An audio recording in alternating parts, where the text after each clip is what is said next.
नमस्कार, मैं हूं दीपक चौरसिया। आपके मुद्दे, आपके मतलब की बात और आपकी आवाज बुलंद करने वाली इस महाबहस में आपका स्वागत है। यूपी समेत 6 राज्यों के किसानों ने आज दिल्ली में दाखिल होने की पूरी जोर आजमाइश की। यूपी दिल्ली बॉर्डर पर ऐसा लगा कि बात हद से ज्यादा बिगड़ने वाली है। किसानों ने बैरिकेड तोड़े तो पुलिस ने उन पर आंसू गैस के गोले दागे। पानी की तेज धार का भी प्रहार हुआ। दोपहर बाद मामला सुलझा। सरकार ने किसानों की 7 मांगे मान ली हैं, बाकी पर गंभीरता से विचार का वादा किया है। आखिर सरकार से भिड़ने पर क्यों आमादा हुए किसान? क्या किसानों की मांगे इतनी महंगी है जिन्हें मानने के लिए सरकार को इतना सोचना पड़ा? आज इसी मुद्दे पर होगी महाबहस।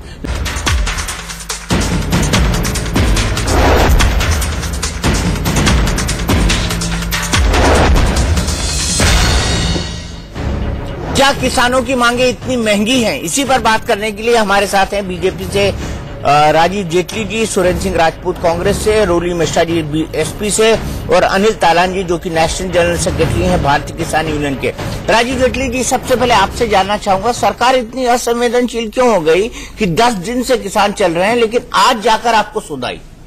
देखिए, पहली बात तो मैं क्लियर करना चाहता हूँ, किसान देश का अन्नदाता है और भारतीय जनता पार्टी ये तो लफाजी वाली बात है। अन्नदाता नमन करती है, ये तो लफाजी वाली बात है। नमन करती है इस देश के किसान को, इस देश के किसान की पीड़ा समझती है, इस देश के किसान की जरूरतें समझती है, इस देश के किसान को किस दिशा में आगे लेके जाना है वो विजन हमारे पास है। तो मैं कहता हूं कि हम बहुत गंभीर है किसानों की समस्याओं को लेकर के और किसानों की जो भी मांग। मुझे सिर्फ इतना बताइए कि 10 दिन से चल रहे हैं, आप इतने असंवेदनशील क्यों हैं कि 10 दिन से आज तक आपको सुध नहीं आई कि आप जाकर इनसे बात कर ले? आपको सुध तब आई जब गांधी जयंती थी और किसान घुसना चाहते थे दिल्ली के अंदर, लेकिन वहां पर भी बेदर्दी से लाठियां मारी गई उनको। मैं बहुत क्लियर करता हूं इस बात को।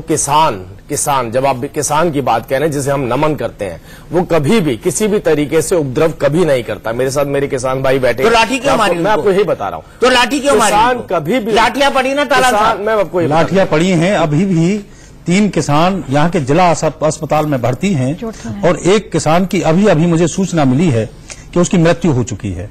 अब ये इस बात को उसके बाद भी ये बात अगर कही जाती है कि हम किसान पर कोई लाठियां नहीं बरसा रहे हैं, वो साफ स्पष्ट दिखाई दे रहा है। मैं कुछ और कह रहा था, मैं आपसे कह रहा था किसान कभी उपद्रव नहीं करता, किसान कभी भी यही तो कह रहा हूं, अगर उपद्रव नहीं करता है तो लाठियां क्यों बरसाई गई? मैंने आपसे कहा कि जहां पर जो माहौल पैदा हुआ वो माहौल आपके टीवी चैनल ने भी दिखाया। वो लोग कौन थे, कहां से आए थे, क्या करने आए थे? जो किसान नहीं थे, ये प्रेस नहीं है, किसान चल रहा था। किसान वहां पर 100% जो भी किसान हैं भारतीय किसान यूनियन के किसी भी आंदोलन में, वहां पर कोई किसी पार्टी का असामाजिक तत्व कभी नहीं घुसता। और हम खास तौर से ख्याल रखते हैं कोई उस तरह का असामाजिक तत्व अगर घुस जाता है तो कभी भी भारतीय किसान यूनियन इजाजत नहीं देती वो वहां पर किसी तरह का वायलेंस करे। लेकिन आप देख रहे हैं टीवी चैनल पर एक रिपोर्ट आ रही है, किसान ने वहां पर जाना चाहा और जो सरकार ने पहले से ही वहां पर प्रशासन को मुस्तैद कर रखा था और ये बता रखा था कि किसी भी कीमत पर किसानों को दिल्ली में नहीं घुसने दिया जाएगा, उसका परिणाम यह हुआ कि वहां पर गोलियां चलाई गई, लाठी डंडे चले, वहां पर पानी बरसाया गया, वो स्पष्ट दिखाई दे रहा है। लेकिन उसके बावजूद भी ये कहना कि वहां पर ऐसा नहीं हुआ है, वो किसान नहीं थे, ये किसान पर ही एक बड़ा प्रश्न खड़ा मैं बिल्कुल नहीं कह रहा हूं। मैं ये कहना चाहता हूं कि जो भी व्यक्ति पुलिस के बैरिकेड तोड़ रहे थे या उसको तोड़ने के लिए कोशिश कर रहे थे, वो कम से कम, जैसे मेरे भाई किसान हैं, ईमानदारी से अपनी बात रखेंगे। हम किसान कभी ऐसी कोई भी गतिविधि, कोई भी हरकत कभी नहीं करता है। पुलिस ने केवल उनको सचेत किया था। उसके बाद जो माहौल बना, मैं आपसे बिल्कुल सहमत हूं इस बात से, किसान कभी भी किसी को तकलीफ नहीं देता, शांति प्रिय तरीके से चल रहा था। कौन लोग ऐसे आए वो आपको अभी इन्होंने कहा कि भारतीय किसान यूनियन किसी को अनुमति नहीं देता इस तरीके के व्यक्तियों को जो अंदर आए, लेकिन आ जाएं, अगर इतनी बड़ी संख्या में लोग हों और आ जाएं, किसी तरीके का उपद्रव पैदा करने की कोशिश करें तो हो सकता है वो जानकारी इनके पास ना हो। लेकिन मैं कहता चाहता हूं कि हम पूरी तरह से किसानों के साथ और नमन करते हैं इस देश के अन्नदाताओं। अच्छा, नमन अगर आप करें तो नमन आप 9 दिन पहले कर लेते ना, जिस दिन चले थे उस दिन नमन कर लेते और बोलते कि भाई आप बताइए आपकी क्या मांग है, हम सुनना चाहते हैं, हम विचार करना चाहते हैं। तब आपने नमन क्यों नहीं किया? आज नमन करने से टेलीविजन स्टूडियो में आपको क्या मिल जाएगा? देखिए, पहली बात यह कि किसान यूनियन के जितने भी वरिष्ठ नेता हैं वो माननीय गृह मंत्री जी के संपर्क में थे, अपनी मांग रख रहे थे और दोनों तरफ से इस बात की क्लैरिटी हो रही थी कि टेक्निकली कौन कौन सी चीज पॉसिबल है और किस तरीके से हम आगे बढ़ सकते हैं। ये बात मुझे लगता है ये मेरे को आपको ये भी बताएंगे कि हमने हर वो मुमकिन कोशिश करी। कुछ ऐसी मांगे थी जिन मांगों को समझाना जरूरी था कि इसका इम्पैक्ट कम से कम आम जन के ऊपर नहीं पड़ना चाहिए और किसान को भी उसका पूरा फायदा मिलना चाहिए। इसी निष्कर्ष में हम निकले। हमने एक बात कही, देखिए आप थोड़ी सी बात मैं आपको बताना चाहता हूं कि कितनी संवेदनशील हमारी सरकार है। 26,000 करोड़ का आपने देखा होगा गन्ना किसानों को जब बकाया था वो किसने आकर दिया, वो भी हमारी सरकार ने आकर दिया। गन्ना किसानों का बकाया पूरा हो गया? बिल्कुल बकाया ही पूरा नहीं हुआ, बल्कि हमारे यहाँ तो उत्तर प्रदेश के सूबे के मुखिया ये कहते हैं कि आप लोग गन्ने का उत्पादन कम कर दीजिए क्योंकि गन्ना खाने से डायबिटीज हो जाती है, शुगर हो जाती है। इस तरह की गैर जिम्मेदार बयान। और सबसे बड़ी बात दीपक जी, ये दुखद बात है कि आज राष्ट्रपिता महात्मा गांधी की जो जयंती है उस पर इतना सारा किसान, वो जनता जो लाल बहादुर शास्त्री जी का नारा था जय जवान जय किसान, वो भारतीय जनता पार्टी की सरकार में मर जवान मर किसान पर आकर के सिमट गया है। आज आत्मा गांधी और शास्त्री जी की भी आसमान में रो रही होंगी कि आज इतनी बड़ी मात्रा में। और दूसरी चीज मैं बिल्कुल आपत्ति व्यक्त करती हूँ जेटली साहब कि आपने कहा गन्ना किसान का सवाल गन्ना किसान का जवाब दीजिए पहले, वो भाषण तो बाद में दीजिएगा। आप बताइए कितना बकाया दिया, आप ये बताइए कितना छोड़ करके गए थे। 26,000 करोड़ आप गन्ना किसानों का नहीं देके गए और आप यहाँ बैठ के इतना लंबा चौड़ा भाषण दे रहे हैं। आपसे छोटा सा प्रश्न पूछा है कि गन्ना किसानों का कितना बकाया छोड़ गए थे, बताइए ना, वो तो जवाब दे दीजिए। आप लोगों ने जो कर्ज माफी की वो 1 से 100 रुपए तक की हजारों गन्ना किसानों को जवाब दे दीजिए उनको, आप पूरा दीजिएगा भाषण, मैं आपको रोकूंगा नहीं। नहीं, आपने कर्ज माफी की और कर्ज माफी के नाम पर आपने किसानों का जो मजाक बनाया वो मजाक भी अपने आप में है। हमारी सरकार पूरी तरीके से गन्ना किसानों का कितना बकाया छोड़ गए थे? अच्छा ये बताइए, एक मिनट रोली मिश्रा जी, ये बताइए कि गन्ना किसानों का 26,000 करोड़ का बकाया आप क्यों छोड़ के गए थे? आपने एक सरकार में आते हुए कहा था कि गन्ना किसानों को रत्ती भर तकलीफ हम नहीं होने देंगे 2012 में, लेकिन क्या कारण था कि 2017 तक आते आते गन्ना किसानों का बकाया 26,000 करोड़ हो गया? देखिए, किसानों के लिए हम लोगों ने शुरू से ही काम किया। पहली चीज, किसानों के लिए सिंचाई मुफ्त योजना हमने चलाई, मुफ्त सिंचाई। मैं गन्ना किसानों की बात कर रहा हूँ रोली जी, मैं गन्ना किसानों की बात कर रहा हूँ। जिस देश में गन्ना और चीन से निर्यात होती हो उस देश के लिए ये भी एक बड़ा सवाल है। आप मुझे पहले जेटली साहब से पूछ के बता दीजिए कि जब हमारे यहाँ गन्ना का जो चीनी का उत्पादन है और गन्ने का उत्पादन अधिक मात्रा में हो रहा है, उसके बाद भी ये विदेश से चीनी जो है लेकर रहे हैं। मैं इनको बताता हूँ, आप मुझे बताइए। मैं बताता हूँ, चलो छोड़िए आपको। मैं केवल ये बोलना चाहता हूं कि हमारी सबसे बड़ी चुनौती, जैसे अभी थोड़ी देर पहले माननीय मुख्यमंत्री योगी जी ने भी इसकी प्रेस कॉन्फ्रेंस करके बताया। उन्होंने बताया कि जो हमारी लागत मूल्य आता है, लागत मूल्य आने का मतलब ये नहीं होता कि आप बकाया छोड़ के चले जाएं। लागत मूल्य आने का मतलब होता है कि हमने अपने किसानों की भी सुध लेनी है, उनको किसी भी तरीके की तकलीफ नहीं होनी चाहिए। जो 26,000 करोड़ आप छोड़ के गए थे वो हमारी सरकार ने आके दिया। उसके बाद अतिरिक्त 1,000 करोड़ और कोऑपरेटिव बैंक की जो मिले थी उनको भी दिया। मैं केवल ये बोलना चाहता हूं कि इंपोर्ट हो रहा था। अभी आप नहीं बता रहे, मेरी बात सुनिए, आपके भी काम आएगी, आगे भी काम आएगी, अगली डिबेट में काम आएगी। मैं केवल ये बोलना चाहता हूं कि अब आयात के ऊपर लगभग 100% की ड्यूटी लगाई गई है, 100% की, ताकि आयात ना हो। निर्यात को हमने और रिलैक्सेशन दिए ताकि हम यहां से निर्यात कर सके। हर वो मुमकिन कोशिश गन्ना किसानों के लिए और संवेदनशीलता हमारी सरकार ने दिखाई है। अब आप कभी आगे डिबेट करेंगे तो बताइएगा कि 26,000 करोड़ इसलिए था क्योंकि आप लागत मूल्य किसान को नहीं दे पा रहे थे। बता दीजिए आपने कितनी बिजली सस्ती कर दी हमारे किसानों को? अरे बिजली होती नहीं थी सस्ती की क्या बात करिए, पहले होती नहीं थी बिजली, वो तो फ्री में थी बिजली। सिंचाई करते हैं, अपने छोटे छोटे जनरेटर चलाते हैं, ट्यूबवेल चलाते हैं, उनकी कीमत आपने आज बढ़ा दी। आज आप लोग खाद, जहाँ बिजली थी नहीं आप तो फ्री में बोल रहे हैं, हम फ्री में दे रहे हैं आपको, तो भी क्या कोई फर्क नहीं पड़ता। खाद हम लोग उत्तर प्रदेश ने तो बिजली देगी नहीं थी पहले, बिना किसी पेमेंट पर हम लोग दे रहे थे, वो भी आपने मैं कहता हूँ जब बिजली थी नहीं तो फ्री में दे दीजिए। किसी भी प्रकार की सिंचाई जो हमारे यहाँ थी, सिंचाई हम लोग मुफ्त कर रहे थे, उस सिंचाई में भी पानी था नहीं, बिजली थी नहीं, आप मुफ्त में दे रहे थे, बिजली मुफ्त में दे रहे थे, पानी था क्या? चलिए मैं आगे बढ़ता हूँ। सुरेंद्र राजपूत जी, क्या योगी सरकार ने गन्ना किसानों का बकाया पूरा कर दिया है? यहीं से बात शुरुआत करते हैं। दीपक भाई, मुझे उम्मीद है कि राजीव जेटली जी मुझे ध्यान से सुनेंगे। मेरे किसान मित्र यहां पर बैठे हुए हैं और राजीव जेटली और मुख्यमंत्री झूठ का पुलिंदा कर रहे हैं क्योंकि इन्हें किसानों से कोई लेना देना नहीं। पहली चीज तो 26,000 करोड़ जैसी कोई बात ही नहीं थी। 14,000 करोड़ की बात थी, जिसमें 8,000 करोड़ का एक पैकेज था, बाकी 6,000 करोड़ का दूसरा था। और केंद्र सरकार ने 8,000 करोड़ जो थे वो किसानों को न दे करके भारतीय किसान यूनियन वाले बैठे मिल मालिकों को देने की बात की थी। तो पहली चीज तो ये सरकार सरमाएदारों की सरकार है और ये आपके चैनल पर बैठकर बड़ी चतुराई से आपका समय खराब कर रहे हैं। किसानों के मूल मुद्दों से भटकाने के लिए इन्होंने समाजवादी पार्टी का सहारा लिया है और गलत तथ्यों का सहारा लिया है। मैं आपको 2-3 चीजें बता देता हूं। पहली चीज, अगर किसानों की आरटीजीएस है और किसानों की आपने जनधन भी खोल दिए, खाते भी खोल दिए, किसानों का जितना बकाया था भारतीय जनता पार्टी ने डायरेक्ट किसानों के बैंक खातों में क्यों नहीं दिया, क्यों मिल मालिकों को दिया? और मिल मालिकों ने उस पैसे का इस्तेमाल रिस्ट्रक्चरिंग के लिए कर लिया। अभी 8,000 करोड़ का पैकेज इन्होंने किसानों के नाम पर दिया मिल मालिकों को। किसानों से मिल मालिक उसके लिए एथेनॉल का प्लांट लगा रहे। 8,500 सुन लीजिए, वो किसानों को देना था। अरे आप आपने कहा था ध्यान से सुनिए, मैं इसलिए करेक्ट कर रहा हूं, आपको ध्यान से सुन रहा हूं। काम आएगी अगली डिबेट में, क्योंकि आप मैं कह रहा हूं, मैं आपको बता रहा हूं, आपके भी काम आएगी 8,500। आप किसानों के नाम पर जितना झूठ छल और प्रपंच कर रहे हैं, श्राप लगेगा आपको।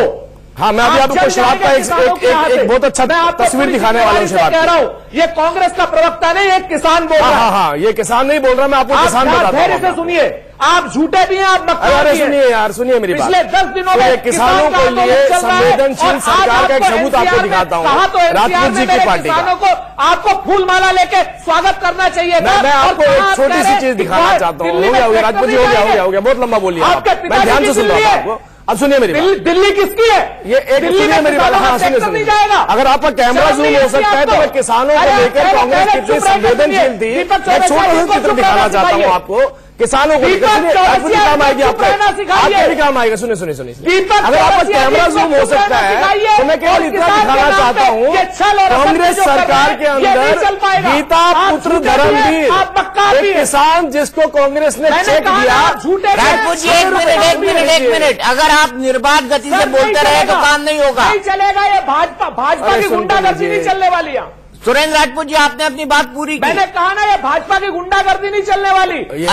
वहां से ईंट मार रहे हैं, हमें कह रहे हैं गुंडागर्दी नहीं चलेगी। आप वहां से आपका बस चले तो वहीं से डंडा मारे हमें। मेरी बात सुनिए, आप गोली मारते हैं।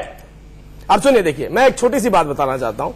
सुन लीजिए, कब्जा होगा किसानों का, आपके घरों पर कब्जा होगा किसानों का। आपको नारे सिखा दिए राहुल गांधी जी और आपसे लेकर आप कहते हैं दूसरे को बोलने ही मत दो, जो भी बोलो, थर्स्टी करो, ग्रीडी डो, कुछ भी सुनाओ, टीवी पे बैठ के केवल टाइम खाओ। आप सुनिए मेरी बात, किसान परिवार से नहीं है। अच्छा, एक मिनट, मैं दोनों को रोकूंगा, सुरेंद्र राजपूत जी, एक मिनट, थोड़ा संयम। हम बहस में हैं, स्ट्रीट फाइट में नहीं, हम बहस में हैं, गली के झगड़े में नहीं। थोड़ा संयम। देखिए, बताइए। दीपक चौरसिया जी, हम गली के झगड़े में नहीं है। बीच की बात किसने शुरू की? मैं केवल राजीव जेटली को मना कीजिए ना। तो लीजिए मेरे भाई, मैं तो उनको भी मना करूंगा। कैसे सुन ले सर? आराम से बात कर रहा हूँ राजपूत जी। राजपूत जी, हाथ जोड़ के आपसे विनती करता हूँ, कृपया 2 मिनट के लिए चुप हो जाए। अपमान कर रही है। हाँ, अब सुनिए मेरी बात। मैं केवल ये बोलना चाहता हूं कि कांग्रेस सरकार कितनी संवेदनशील किसानों को लेकर थी कि एक चेक इशू करते हैं, वो आपके अभी शायद ना दिखा पाए, नाम है गीता पुत्र धर्मवीर, 6 रुपए का चेक मुआवजे के रूप में दिया जाता है। आप लोगों ने तो 5 पैसे आपसे दिया, 1 पैसे मुआवजा दिया। मैं भी आपको पूरी बात सुनिए। किया जाता है किसान जब इस बात का विरोध करता है तो ये नहीं कहा जाता गलती से दिया गया है। ये विषय है 3 रुपए, 4 आने के, 8 आने के, 12 आने के आपके पास फालतू चलेगा। और ये आपका विषय संवेदनशील सरकार कर गया है। उत्तर प्रदेश सरकार ने 1 रुपए से लेकर 100 रुपए तक, अब आपका सुन लीजिए, आप भी डाटा ले लीजिए। 1 रुपए से लेकर 100 रुपए तक। सुरेंद्र राजपूत जी 100 रुपए से 500 रुपए तक, 6,895 लोगों का कैसा बताइए। आप तो सुरेंद्र जी कह रहे 26 करोड़ है ही नहीं। आप बताइए 26 करोड़ है ही नहीं। आप उसमें दिल्ली किससे आगे निकलिए मत। अच्छा, एक मिनट, मेरे साथ योगेंद्र यादव जी जुड़ गए हैं, मैं सीधे उनके पास चलूंगा। योगेंद्र यादव जी, जो 7 मांगे मानने की बात कही जा रही है, क्या आपको लगता है ये 7 मांगे मानी गई है? ये सिर्फ आई वॉश है, क्योंकि मांगों की क्लैरिटी अभी तक नहीं हुई है।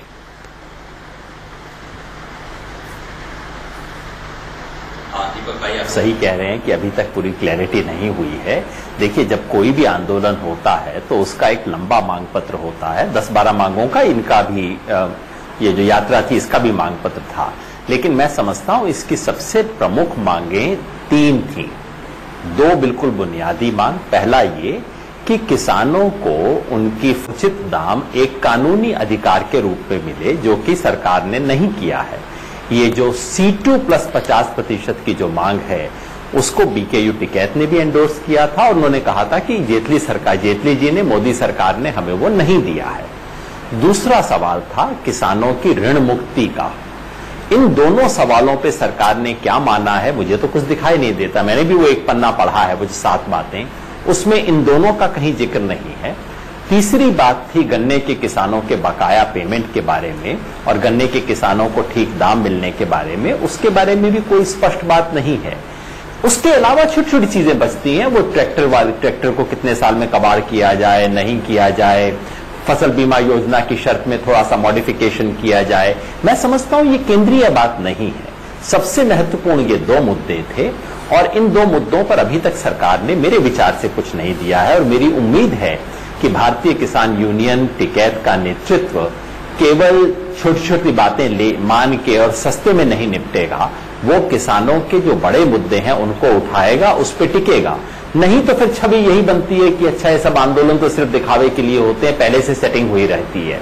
ऐसा नहीं करने देंगे, ऐसी मेरी आशा है। देखिए, किसानों पर भी उंगली उठा दी। ये यादव जी ने तो किसानों पर उंगली उठा दी। इतना बड़ा प्रश्न चिन्ह किसानों पे लगा दिया साहब। आप अपने राजनीतिक सर्वाइवल के अब आपको कांग्रेस भी आपको योगेंद्र यादव जैसे सीनियर आदमी भी आपको शर्म नहीं आती है। आप सभी उतने कुशल राजनीतिज्ञ हैं कि जो किसान के मुद्दे पर आज जो बहस होनी थी उस बहस को तो निश्चित तौर पर आपने डाइवर्ट कर दूसरी जगह भटका दिया है। इसमें कोई 2 राय की बात नहीं है। पूरा देश देख रहा है किस तरह से आप चीनी के मामले में घुस गए। योगेंद्र यादव जी ने 2 बातें कही हैं, उनका बिल्कुल धन्यवाद है कि जो उन्होंने मुद्दे पर लाकर इसको छोड़ा है कि 2 मुख्य मांगे हिंदुस्तान के किसान की हैं। कर्जे की बातें अगर आती हैं तो मैं कहता हूं चौरसिया साहब, इसी वर्तमान गवर्नमेंट ने उत्तर प्रदेश के चुनाव से पहले माननीय प्रधानमंत्री जी ने एक घोषणा करी थी कि हम कर्जा माफ करेंगे। उत्तर प्रदेश के किसान ने उनको सिंहासन सौंप दिया, लेकिन कर्जा माफ करने की जब बातें आती हैं तो अभी बहन जी बता रही हैं कि 1 रुपए से लेकर वहां पर 4,000 रुपए तक के कर्जे माफ किए गए। ये तो मैं प्रैक्टिकली आपको बता दूं कि वहां पर कहीं 35 रुपए, कहीं 87 रुपए, 86 पैसे इस तरह का कर्जा माफ हुआ। जबकि मैं एक बात और आपको बताना चाहता हूं कि पूरे हिंदुस्तान के अंदर किसान क्रेडिट कार्ड के नाम पर एक भी किसान कर्जा से अछूता नहीं रह गया है और उसका कर्जे की अगर पोजीशन आती है तो लगभग 20-25 हजार रुपए प्रति बीघा या एकड़ की अगर मैं बात करता हूं तो लगभग 1-1.25 लाख रुपए प्रति एकड़ उस पर कर्जा किसान को दिया जाता है। और एवरेज की उत्तर प्रदेश की अगर मैं बात करूं तो 70% किसान वहां पर 1 एकड़ का किसान है। तो फिर कहां से आ गया कि उस पर 87 रुपए का कर्जा था या 300 रुपए का कर्जा था। खैर, ये बातें होने के बाद कर्जा माफी की बातें भारतीय किसान यूनियन ने इसलिए कही कि जब इस देश का एक बड़ा सेवकदार इस बात को कहता है कि उत्तर प्रदेश के किसान को कर्जा माफी की आवश्यकता है, तो हम इस बात को कहते हैं कि हिंदुस्तान के किसान को कर्जा माफी की आवश्यकता है, उसको करना चाहिए। दूसरी बात, उसके फसल की बातें आती हैं। 2004 में जिस कृषि आयोग का गठन हुआ था, महात्मा टिकैत ने जब बड़े आंदोलन 88-89 में बड़े आंदोलन किए थे, जो एक सत्ता परिवर्तन का द्योतक भी बना था, तो तब ये बातें उन आंदोलन की जड़ से ये उपज कर आई थी। तब कांग्रेस ने उनसे परेशान होकर 2004 में कृषि आयोग का गठन किया गया। 2007 में वो रिपोर्ट आती है, वो इसलिए किया गया कि महात्मा टिकैत ने कहा था कि सन 1967 को आधार वर्ष मानकर किसान को उसकी फसल की कीमतें दे दी जाए। इससे तंग आकर उन्होंने इसको कर दिया, लेकिन 2007 में आने के बाद 2018 में उसकी 14 में घोषणा होती है। जब यहां पर एक नई सरकार बनती है, भाजपा को किसान वोट करता है, तो तब यह घोषणा होती है कि हम किसान को उसकी लागत मूल्य का 1.5 गुना रेट देंगे। हमें नहीं पता था कि वो लागत मूल्य का 1.5 गुना रेट किस तरह से देंगे, लेकिन 4.5 साल के बाद भी जब उसको 1.5 गुना रेट नहीं मिलता है, किसान दिल्ली में आता है। आप यहां पर देख रहे हैं कितने अफसोस की बात है, धुआं उठता हुआ हम आज भी देख रहे हैं। और उसमें जेटली जी इस बात को कह दें कि वहां पर वो किसान नहीं था, वो आतंकवादी था, वो आतताई था, इससे बड़ा किसान के लिए और भद्दा मजाक नहीं हो सकता। बीजेपी इस बात को कहती है, यहां पर बहन जी बैठी हुई हैं सपा से, वो भी इस बात को कहती है कि हमने किसान के साथ बहुत किया। 50,000 रुपए के कर्ज माफी की घोषणा जब हुई थी, मैं बता देना चाहता हूं, मुझे किसी भी राजनीतिक पार्टी से द्वेष नहीं है, लेकिन राजनीतिक पार्टियों का चरित्र उस तरह का होना चाहिए कि वो छदम्ब चरित्र ना हो, किसान के साथ उस तरह की धोखाधड़ी ना हो। उन्होंने कर्जा माफी के नाम पर 50,000 रुपए के कर्जा माफी की घोषणा करी, लेकिन आपके जमाने में भी उसी तरह का हुआ जो किसान के साथ आज हुआ है।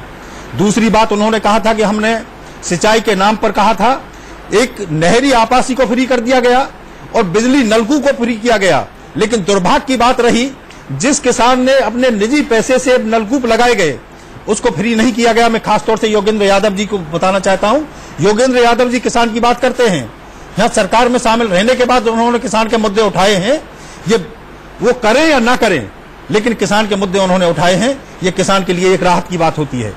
आप कांग्रेस की बात अगर आती है तो कांग्रेस ने भी उसी तरह का काम किसान के साथ किया है। मैं माफी चाहता हूं, हम बिल्कुल भी किसान को कोई भी सब्सिडी ना दी जाए, किसान को कोई राहत ना दी जाए, लेकिन किसान के उत्पाद की कीमतें उस तरह से दे दी जाए, 1967 को आधार वर्ष मान लिया जाए।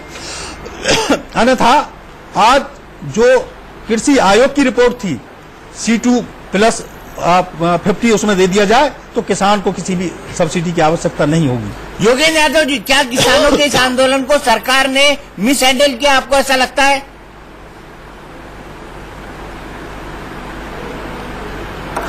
मैं तो बहुत क्षुब्ध हूं, बहुत हैरान हूं। 2 अक्टूबर के दिन, गांधी जयंती के दिन, उस दिन जबकि जय जवान जय किसान का नारा देने वाले लाल बहादुर शास्त्री की जयंती भी है, उस दिन किसानों पे लाठी चले, उन पे अश्रु गैस चले। मैंने सुना है एक किसान को गोली भी लगी है। ये तो अक्षम्य है इस देश में। हैरान मैं इसलिए हूं कि मेरी समझ थी कि भारतीय किसान यूनियन टिकैत इस वक्त सरकार के इतना खिलाफ नहीं है जितना कि बाकी संगठन हैं। उनका सरकार से संवाद चलता रहता है, तो मैंने सोचा था कम से कम उनके साथ ये नहीं होगी। हमारे जैसे लोगों के साथ तो होती रहती है, ये तो सरकार का कायदा है, वो तो हमें दुश्मन मान के चलते हैं। लेकिन बीकेयू टिकैत के साथ भी ये हुआ, ये तो बहुत ही हैरान करने वाला, बहुत क्षुब्ध करने वाला मामला है। और इससे स्पष्ट होता है 2-3 बात। नंबर 1 कि ये सरकार किसानों को देश की राजधानी में किसी भी तरह से देखने को तैयार नहीं है, डरी हुई है। दूसरा कि अगर बीकेयू टिकैत को भी ये सब करना पड़ता है, मार्च करना पड़ता है, बात सरकार नहीं सुन रही है, तो इसका मतलब है कि इस देश में अब बीजेपी के जेबी किसान संगठनों को छोड़ के कोई किसान संगठन नहीं बचा है जो कि इस सरकार के साथ है, जो कि इस बात की पुष्टि करता है जो मैं काफी समय से कह रहा हूं कि भारतीय जनता पार्टी की ये सरकार, श्री नरेंद्र मोदी जी के नेतृत्व वाली सरकार, इस देश के इतिहास की सबसे घोर किसान विरोधी सरकार रही है। और अब किसानों को इसका खामियाजा सरकार को भुगताना पड़ेगा। और मैं समझता हूं कि अगर सरकार चाहती है, अभी भी 30 नवंबर को एक बार फिर ऐसा ही मार्च होगा। अब चारों दिशाओं से होगा। अखिल भारतीय किसान संघर्ष समन्वय समिति के तत्वावधान में एक मार्च हो रहा है, जहां किसान 2 मांग रख रहे हैं। कह रहे हैं कि भाई आप संसद का अधिवेशन बुला लो एक विशेष, और 2 चीज कर दो। पहला, किसानों को वाजिब दाम देने की, जो मेरे से पहले भाई साहब बोल रहे थे, वो देने की लीगल गारंटी कर दो, ताकि किसान को हर साल हाथ न जोड़ना पड़े, मंडी में घूमना ना पड़े। और दूसरा, किसानों को कर्जा मुक्त करने का एक कानून बना दो। अगर ये 2 होते हैं तो मैं आज भी मोदी सरकार को सलाम करने को तैयार हूं। कहूंगा कि नहीं, अभी इतनी किसान विरोधी नहीं है। और अगर ये नहीं होता तो निष्कर्ष बिल्कुल साफ है। और मुझे लगता है कि ये किसानों का गुस्सा ये मोदी सरकार के लिए सबसे भारी पड़ेगा।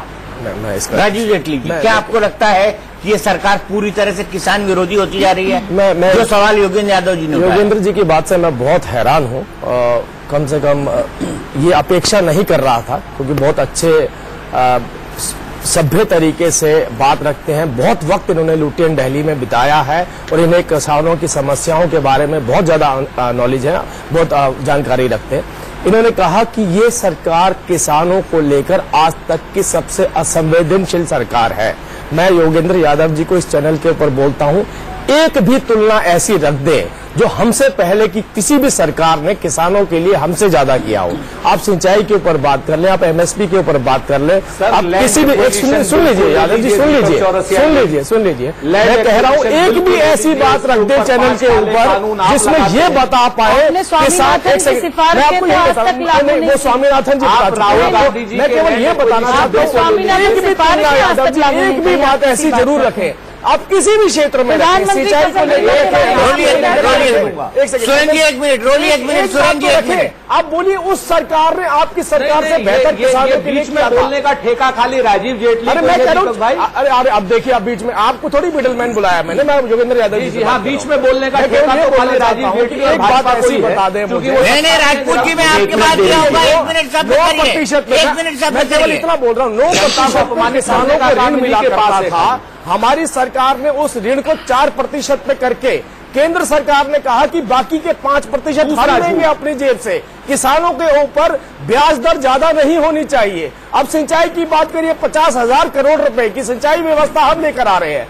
18-22% केवल 22% किसान महीने आपके पास बचे हैं, इंश्योरेंस में आते थे मात्र 4 सालों के साढ़े 4 वर्षों में आप कुछ लेकर के नहीं आए। आप 26,000 करोड़ के आंकड़े में मुझे फंसा रहे थे। मैं आपको बता देना चाहती हूँ, मैंने खुद आंकड़े उठाए हैं 14,000। हाँ मैं बता रही हूँ 14,000 करोड़ से मैंने पूछ लिया 14,000 करोड़ से कब किसानों को 26,000 करोड़ में क्यों छोड़ आप लोगों ने आपसे बात करूंगा तो 26,000 करोड़ जो हमने आकर के दिया आप उस पर जवाब दीजिए। बीमा योजना क्या है आप बता दीजिए। 26,000 करोड़ का आंकड़ा ही नहीं है। अरे सुनिए 26,000 करोड़ क्यों नहीं देके गए किसानों का। मैं भी योगेंद्र यादव जी से बात कर योगेंद्र यादव जी से जवाब ले लेता हूँ, मैं योगेंद्र यादव जी से जवाब ले लेता हूँ राजीव जी की बात का, उसके बाद सुरेंद्र राजपूत जी के पास चलूंगा, रोली जी आपके पास भी आऊंगा। योगेंद्र यादव जी मेरी बात मेरे साथी को चुभ गई है, लेकिन क्या करें सच बहुत चुभने वाला है। पहले तो मैं स्पष्ट कर दूं कि मेरी ये राय है कि इस देश की तमाम सरकारें किसान विरोधी रही हैं।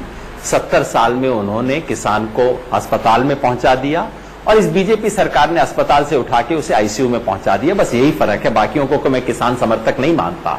लेकिन चूंकि आपने कहा कि इससे पहले किस सरकार ने क्या बेहतर काम किया है, मैं आपको गिना देता हूं सर, जो आपने कहा है उसी से आंकड़े खोल के रखिएगा। मैं मुआवजे से आंकड़े जो मैं दे रहा हूं, प्रश्न पूछता हूं, आप केवल मुआवजा बता दीजिए। हमारी सरकार ने 4 सालों में दिया, एक 70 साल में बता दीजिए सारा मिलाकर। सर अब आप मेरे को बोलने तो दीजिए। आपने कहा है, क्वेश्चन पूछा, आपने कहा है कि मैं एक चीज बताऊं, मैं आपको इससे ज्यादा गिना रहा हूं ना, को एक बार बताने दीजिए। अब आप मुझे बोलने तो दीजिए। योगेंद्र जी बोलिए। जी मुझे उम्मीद थी कि आप सुनना तो चाहेंगे।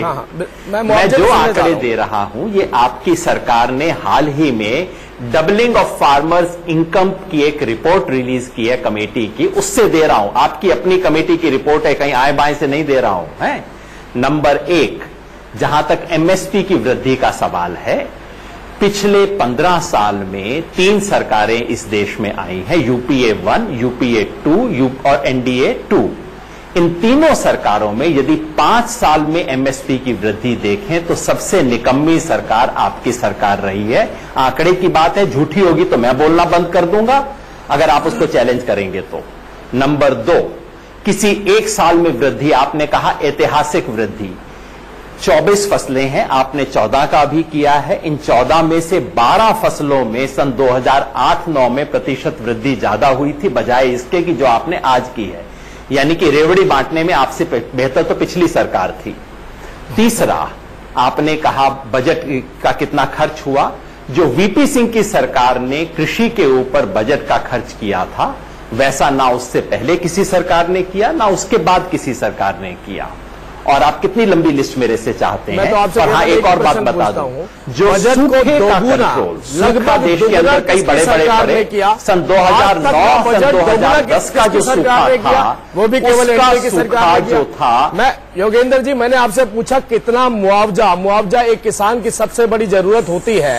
आपको पास तो पूरे आंकड़े हैं, मैंने आपको चुनौती देता हूं 4 साल में जितना मुआवजा किसानों को इस सरकार ने दिया, एक भी सरकार मुझे बता दीजिए हमारे से पहले की जो किसानों को इतना मुआवजा देकर गई हो। मैंने थोड़ी देर पहले एक चेक का उदाहरण भी आपको दिया था, यही वो सरकार है। मुआवजे के मापदंड क्या हुआ करते थे, सुनेंगे आपने उस पर चर्चा नहीं करी।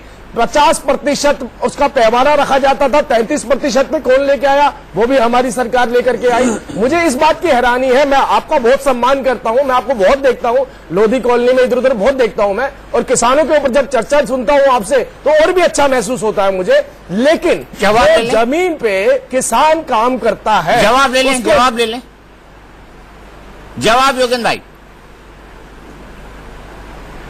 सर एक तो मैं निवेदन करूं, लोधी कॉलोनी वगैरह पता नहीं कहाँ है, मेरा कोई लेना देना नहीं सर, ऐसे इलाकों में घर में खरीद नहीं सकता, मैं बड़े साधारण इलाके में रहता हूं। खैर आपने 2-3 चीजें गिनवाई, मैं पूछ देता हूं। खैर आपने 2-3 चीजें गिनवाई, मैं पूछ देता हूं।